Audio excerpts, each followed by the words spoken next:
Tchan, tchan, tchan, tchan, tchan. Aqui, essa é muito interessante. Adriano Dal Bosco. O senhor impressiona pela sua capacidade de citar e comentar livros, sendo que muitas vezes o senhor não só cita o nome do autor, óbvio, como também puxa a frase de lá de dentro.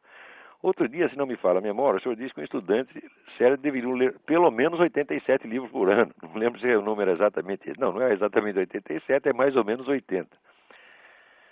Ao que parece, o senhor se sente tranquilo ao recomendar isso, porque habitualmente supera essa marca. Supero mesmo. Sendo assim, gostaria que o senhor pudesse nos ensinar um pouco sobre o seu método de estudo. O senhor faz leitura dinâmica, faz anotações em fichas, utiliza um banco de dados no computador? Não. O que eu descobri é o seguinte, é que se você tem uma biblioteca e ela está, vamos dizer, organizada por assunto, note bem, não é organização geral. Você tem que fazer uma organização de acordo com as suas áreas de interesse ou com aquilo que você está pesquisando. Então, eu separo meus livros, não pelos rótulos gerais dos assuntos, mas pelos tópicos que eu estou estudando. Por exemplo, eu tenho uma estante inteira só de anticristianismo. Tenho outra estante a respeito, vamos dizer, dessa transição da Idade Média para o mundo moderno, onde eu localizei ali o fenômeno da paralaxe cognitiva. Então, tenho uma estante de paralaxe cognitiva. E os livros que não estão sendo usados, então, são classificados pelos assuntos, vamos dizer, estereotípicos, né? História da filosofia, religião, etc, etc. Mas o que mais interessa é a organização funcional em torno dos pontos em estudo. Se você tem isto, você não precisa fazer ficha coisa nenhuma, porque a biblioteca já é ficha, pô. Quer dizer, você usa a própria biblioteca como fichário. Tá certo? Bastando você ter, vamos dizer, assinalado nos livros, os pontos que lhe interessam. Quer dizer, isso é um hábito tão antigo que eu simplesmente não consigo ler sem um lápis na mão. Se tiro o meu lápis, eu fico analfabeto. Né? Eu não consigo, mesmo, fico absolutamente desesperado. Às vezes, quando ia viajar, estava no ônibus, percebi, esqueci o lápis, falei, pronto, fudeu. Agora não vou conseguir ler o livro, né?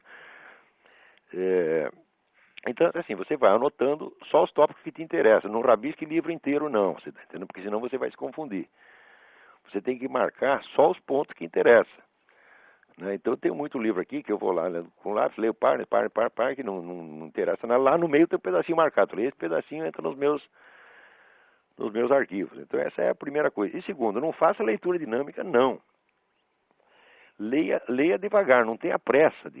Aí, devagar também é pressa, tá entendendo? Porque senão isso aí vai dar com muita pressa, dá ejaculação precoce, tá entendendo? Não é isso que você tem que fazer, você tem que ler para entender, tá certo? E não creia que você entendeu a página se você não é capaz de expô-la com suas próprias palavras. Quer dizer, por exemplo, pessoal, recomendo quando você aprende uma língua estrangeira, que você passe a raciocinar nela. Eu não faço isso de maneira alguma.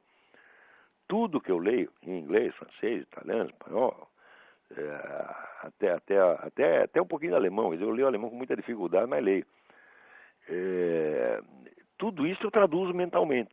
Por quê? Para ter a certeza de que eu apreendi a ideia. Entendeu? Então, quer dizer, eu vou devagar. Agora, o devagar também é pressa. Tá entendendo? Se você vai com interesse de ler, também você não pode esquecer aquela recomendação do Antonin Saint-Exupéry no livro A Vida Intelectual, que diz que existem vários níveis de leitura, tá certo?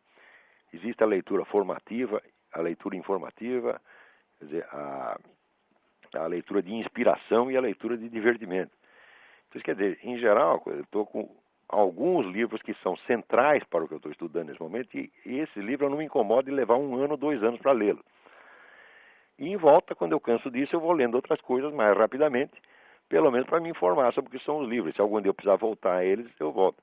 Por exemplo, eu estou aqui no livro The Ecumenic Age, a Era Ecumênica, do Eric Fögling. Eu acho que eu estou com esse livro, já é o segundo exemplar que eu tenho do mesmo livro.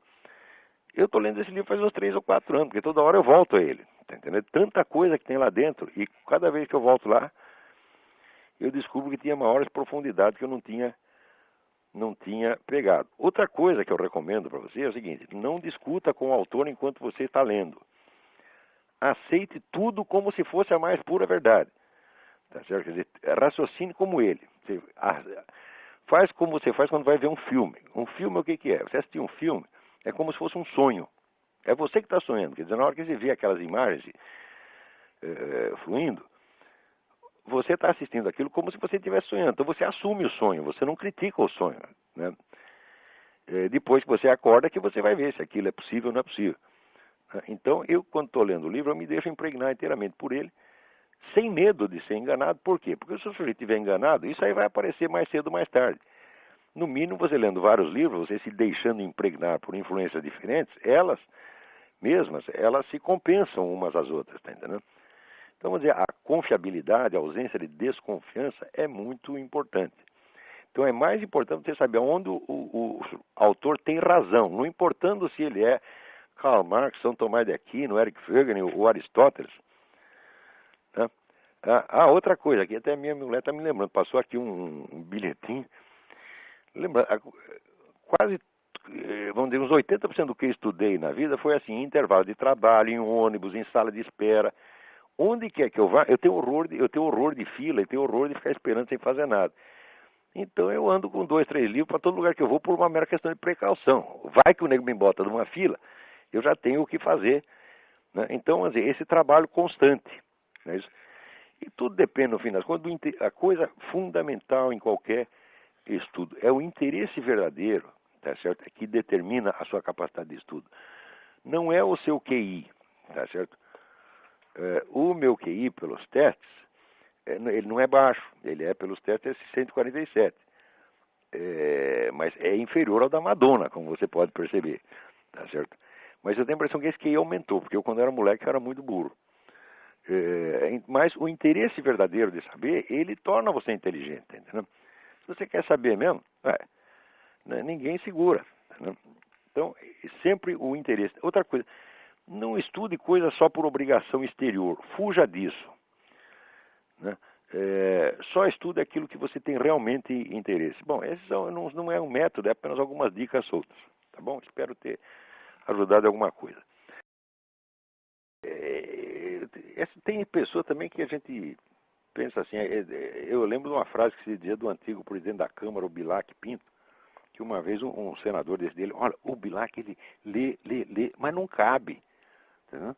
Quer dizer, a cabeça do negro não comporta aquilo. A gente precisa saber as nossas limitações intelectuais, né? E não ir muito além das chinelas. Mas o brasileiro tem um tal amor por dar palpite, um tal amor por ter opiniões, um tal amor por debater, né? Que é uma coisa absolutamente mórbida. Como é que pessoas que não têm amor ao conhecimento têm tanto amor ao debate? Olha, eu não entro para debater um assunto no qual eu não tenha lido pelo menos 50 livros. E livros importantes, quer dizer, porque não é sair lendo, como as pessoas falam. Também tem, no Brasil, os caras têm a mania de ler.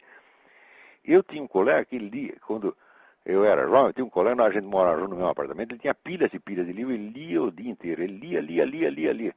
Um dia ele virou para mim assim e disse, olha, me diga uma coisa, você entende o que você lê? Né? Então, aquilo ali eu fiquei traumatizado, o nego lia o dia inteiro, mas ele não está realmente entendendo. Eu lia muito menos que ele, lia 100 vezes menos do que ele, só que é o seguinte, eu não largava o livro enquanto não entendia. E, em segundo lugar, é você saber o que é para ler. O que é para ler, você tem que conhecer a história das disciplinas que você vai estudar, tá certo? E saber, dentro da história, dentro dessa evolução, quais foram os livros fundamentais, quer dizer, os livros que geraram outros livros, os livros que geraram as teorias fundamentais, que articularam o debate. Senão, não adianta você ler, tá certo?